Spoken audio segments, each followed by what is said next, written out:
Curiosity creates conversations, and there's three categories of questions that use curiosity that almost always lead to fun and or deep conversations. And I'm going to give you actual examples of questions you can use from each of those categories.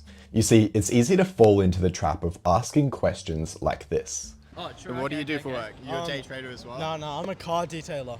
I Oh, run my okay. business, yeah. Yeah. Your own business? That's pretty cool. Yeah. How many cars have you detailed Like all time or like this week? this week? Like 7. How many hours a week do you work? Probably like 25. Oh, yeah. That's good. Are you in school? No, I'm not in school. Oh, yeah. Nice. What I did there was I went back to the past me. So I asked about details about their job, basically like that you would find in a job description, how many hours, that kind of stuff. Very easy questions to think of, but I don't actually care because there's no curiosity from me or the other person when I'm asking these questions. They're not going to lead anywhere.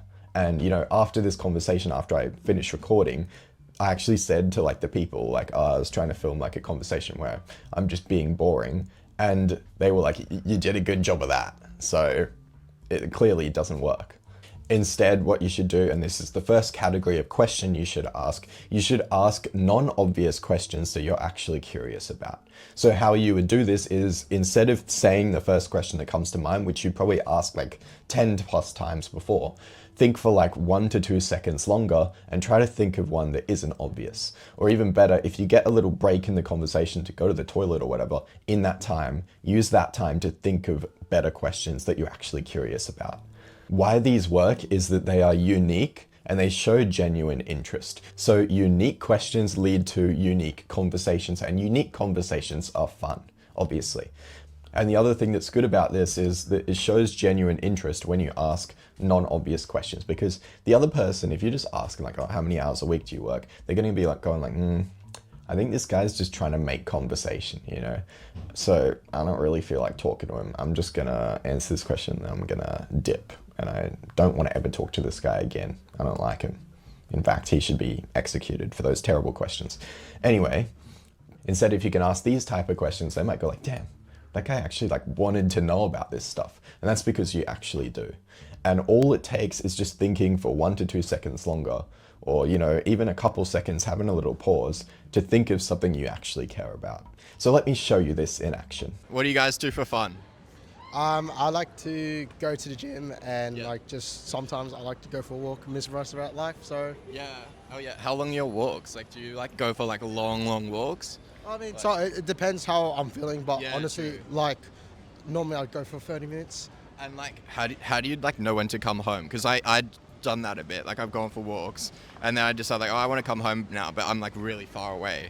I mean, if I go for, I think you kind of just know from the top of your head when to go home. Yeah. But it's just basically it depends if I feel like going for a longer walk to reflect more, then I would. But otherwise, That's nice. I'll definitely it definitely comes from the head really. So.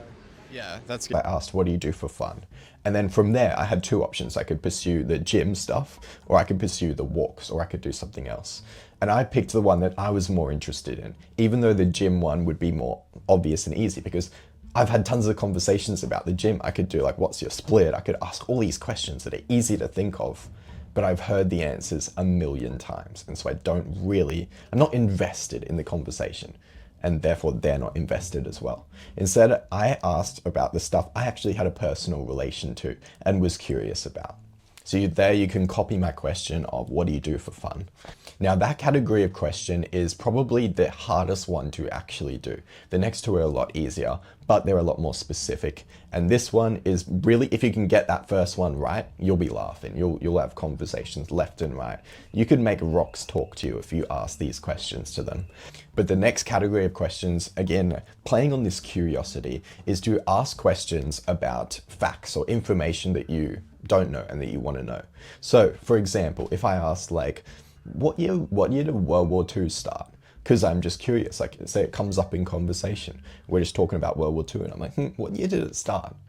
In my experience, these questions have been really effective and fun because either the other person knows and they get to feel really good by telling you information, or they don't know and you get to bond over your shared stupidity. And you don't need to worry about looking kind of silly and dumb here, because you show that you're not dumb by showing what you know, not hiding what you don't. And asking these questions on their own isn't going to open up a whole 10-minute conversation unless you then follow up on that topic with another question, because obviously it's a fact question. It's going to be a quick answer, I don't know, or 1933, or no, it was later than that, 1939, something like that. But then you can you've got a topic now. You've got the topic of World War II. There's so much you can ask there. Like, damn, Hitler really took his time. He was in power for like however many years before he started. Like, you would have thought he'd just jump straight to it. Whole conversation opened. Get the can open, conversation time. You see here how the curiosity helps is either the other person doesn't know and now they're curious and they're invested in the conversation, or they do know and they've just filled your curiosity, which helps them feel good. That reminds me, I think I need to set up a reminder every time I go to ChatGPT to ask like why a leaves green. I need to get a reminder that says like go ask a real person, because I swear I had 10,000 chats on ChatGPT last year. Anyway, the last category of questions is category questions. If that's confusing, it is questions where you debate over whether something is in a certain category or a different category. Is curry a sauce, or is it a soup? Or is it something else? Is it a spread? I don't know why it would be a spread. These make other people curious. Again, they're invested. And they're also just fun. I feel like talking about food with your friends is kind of the equivalent of like talking about the deed with your partner. Because it's just like, both times it's just, you're talking about something that you've done before and that you, like when you think about doing it, you're like, oh yeah, that's good. It's like when you think about food and categories and curry and stuff, you're like, oh, I could go for some butter chicken right now. You know, it's good. And then it doesn't have to be food as well. Like the category can be like, you can be like, what's the difference between a tree and grass? Like really? Because I don't know, if one of you guys can answer, please tell me. And these work especially well in groups because everyone can chip in, you know, even the shy person who's not talking much in the group, they can get in on this because everyone is an expert when it comes to food. And everyone is an expert when it comes to whatever other categories you may think of.